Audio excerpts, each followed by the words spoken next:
সালামু আলাইকুম। আমি অ্যাডভোকেট ইমরান নিয়মিত প্র্যাকটিস করছি ঢাকা জজ কোর্টে।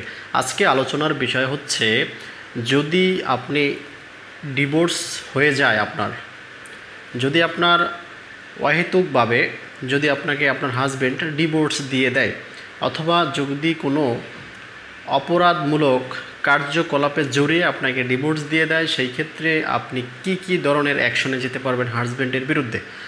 আপনি 5 ধরনের মামলা করতে পারবেন হাজব্যান্ডের বিরুদ্ধে। এই 5 ধরনের মামলা কি অবশ্যই আমি আপনাদের সাথে ডিসকাস করব। সুপ্রিয় দর্শক, যদি আমার চ্যানেলটি আপনাদের ভালো লেগে থাকে অবশ্যই সাবস্ক্রাইব করে সাথে থাকা বেল আইকনটি অন করে দিবেন।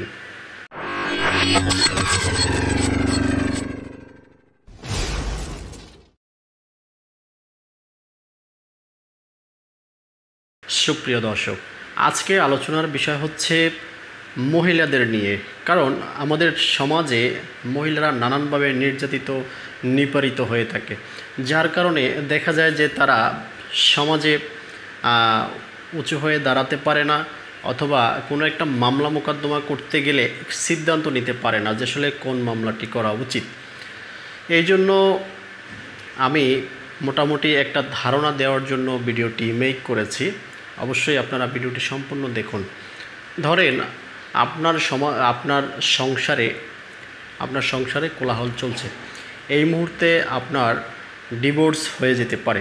যদি আপনার মনে হয় যে আপনার ডিভোর্সটি কার্যকর হয়ে গিয়েছে, এখন আপনি দেনমোহরের টাকা পাচ্ছেন না, সেই ক্ষেত্রে প্রথমে আপনি কিন্তু দেনমোহরের একটি মোকদ্দমা দায়ের করতে পারেন।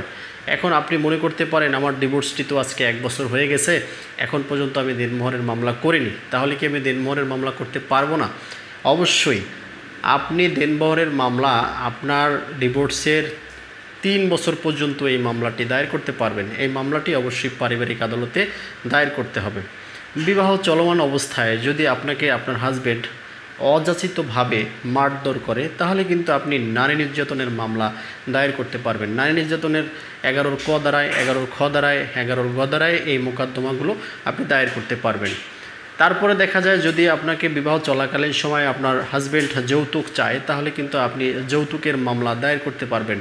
বিবাহ চলাকালীন সময় যদি আপনার বিভিন্ন ধরনের ঝইঝামেলা হয় এবং পরবর্তীতে দেখা যায় যে সংসার করতে চায় না, এরকম যদি হয়, সেক্ষেত্রে আপনি কিন্তু ডোমেস্টিক ভায়োলেশনে মামলা করতে পারেন। এটি আপনি 4 নম্বর মামলা করতে পারলেন। আর 5 নম্বরের সর্বশেষ যে মামলাটি করবেন, ধরেন আপনার সাথে কোনো ধরনের কোনো গ্যাঞ্জাম নেই, আপনার হাজব্যান্ড হয়তোবা অন্য কোনো নারীর সাথে সম্পর্কে জড়িয়ে গিয়েছে, এরকম যদি মনে হয় যে এখন আপনাকে ডিভোর্স দিয়ে দিয়েছে বা ডিভোর্স দিবে, এরকম যদি সিচুয়েশন তৈরি হয়, সেই ক্ষেত্রে কিন্তু আপনি দাম্পত্য পুনরুদ্ধারের মোকদ্দমা দায়ের করতে পারেন। অবশ্যই এটি পারিবারিক আদালতে এই মোকদ্দমাটি দায়ের করতে হবে। সুপ্রিয় দর্শক, আজকে যে 5টি মামলার কথা বললাম, অবশ্যই কোনো মিথ্যা মামলার কথা বলা হয়নি। যারা সমাজে নিপীড়িত, নির্যাতিত, এই সমাজে যারা একেবারে নিম্ন স্তরে চলে গিয়েছে, যাদের হাজব্যান্ডের কাছে কোনো মূল্য নেই এবং পরবর্তীতে দেখা যাচ্ছে যে বিভিন্ন সিচুয়েশনে তাদের উপরে নির্যাতনের শিকার হতে হচ্ছে, তাদের জন্য কিন্তু এই 5টি মামলার কথা বলা হয়েছে।